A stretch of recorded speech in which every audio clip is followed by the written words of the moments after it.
assume both sides of that. We'll look at both sides of that. Sheriff, any idea what Nancy Guthrie was wearing, or the type of car that she might have left from, or any identifiable information that the public could use to help with those tips? We do not.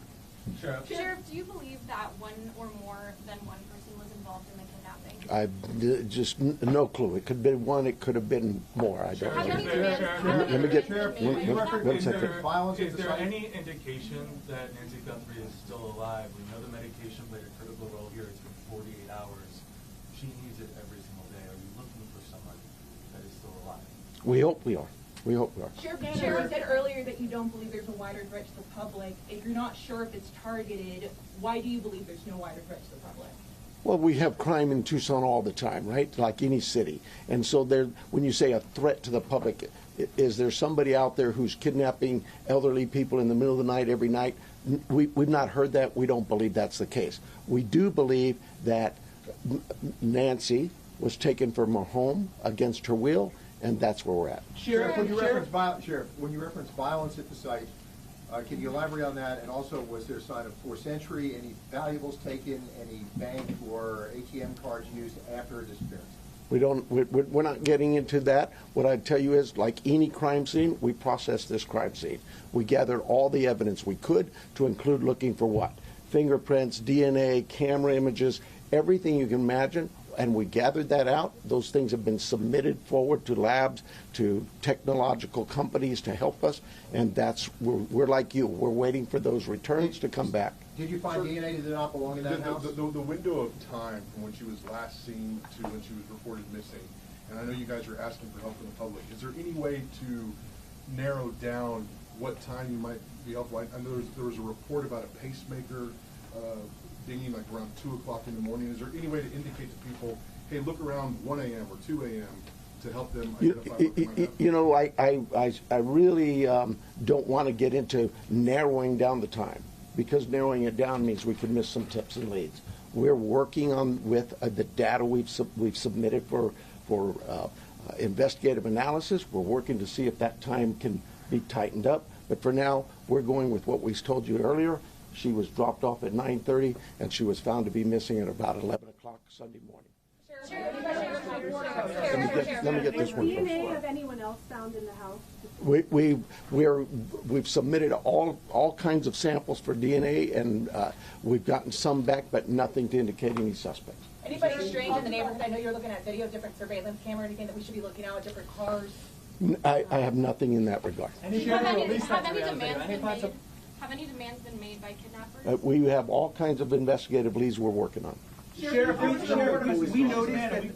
we noticed that the camera on the front of the house is missing. Do you believe the perpetrator purposely took the camera? Don't know that. We're looking into that as well. Yes, that scene's been fully processed now. We saw deputies leave around 6 o'clock last night. We didn't see tape go up. An Amazon driver was able to walk right up to the door. Is that pretty standard for how you handle this? The scene is done. We're done with the residents. If we need to go back to get, maybe we want to do something with some other piece of evidence there, we contact the family and let them know. But we've turned that over to the family. I don't have the time, but it was sometime yesterday, I believe. Did you recover any tire tracks or any footprints around the house? No. Was there any kind of, could you please take us through the timeline that you have established of the events so far, and with the 9:45, 9:30, 9:45, we were told she was left at her home by the family. At 11 o'clock in the morning, the family got notice from somebody at church that she was not at church. They went to the home, found her to be missing. That's the timeline. From Saturday night, 9:45, we'll say, to Sunday morning, 11 o'clock. Have you been let me get somebody back here, please. Have you interviewed the people that reported her missing, the people from the That's the family. Oh, from the church as well. We're doing all kinds of interviews, yes, I'm sure we have. Have you been able to access the footage from the cameras at the house? That's all been submitted, and we're doing our best with those companies who own those cameras or built those cameras. Are there any plans to release those videos from the cameras, from the surveillance? Are there any plans to release the video from the cameras, surveillance footage? We don't even have them yet, so no, not at this time. This is an active investigation. There's a report of a suspicious man a few doors down last week. Is that anything that you guys are aware of? I'm not aware of it. My detectives may be. There's a lot of detective work being done, and I just can't get into those weeds or even discuss with you what they may not have learned. For yes, ma'am. report from the board yesterday, are there specific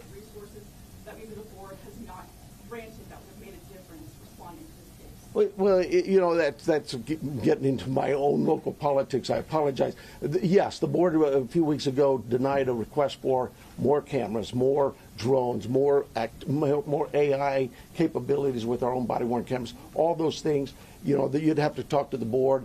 I'm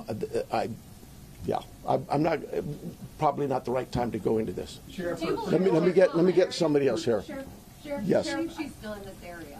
Do we believe? Do you believe she's still in this area, or is there somewhere else? We don't know where she is. So we're like any investigation. You start from the point of where we last saw her, and we work out, and we're working as far out as we can go. Sheriff, can you walk through Were there the evidence of on forced entry at the house, like any broken windows or whatever? Does it seem like people just went in and out? There are concerns at the house that concerned us from the early on part of this investigation, and that's all I will tell you. Yes, ma'am. Sure. Is there any history with Nancy needing police at her place, or concerns that she was worried about somebody following her, or? You know, our investigative team has looked into all of those things, and that has not been brought to my attention. So she may have had something like that, but I'm not aware of it. What is the extent of collaboration with the federal government? Obviously, FBI is here, CBP. Are there other agencies also involved? CBP's role in this was in our search and rescue mission, where we constantly use them. They have great dogs. Our dogs aren't tracking dogs for this. Theirs are, and so they came out and did that. Anybody else, though, that we've asked for help from, whether it's the FBI, I know if we needed help from CBP or DEA or ATF, they would gladly give it. And you've been listening to an update about the disappearance of Savannah Guthrie's mother, Nancy. She went missing sometime Saturday night around 9:45. She was dropped off by family members. By 11 members of the church were reporting her missing.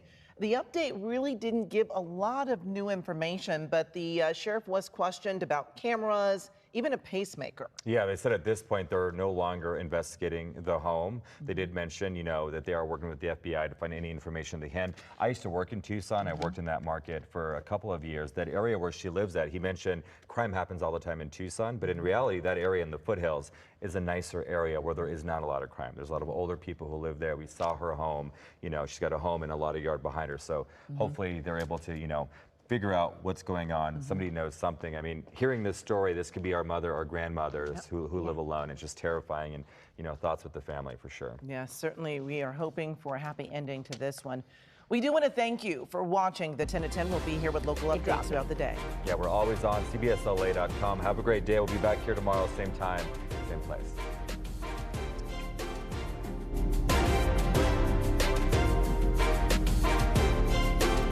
That was good fun to have, Amber.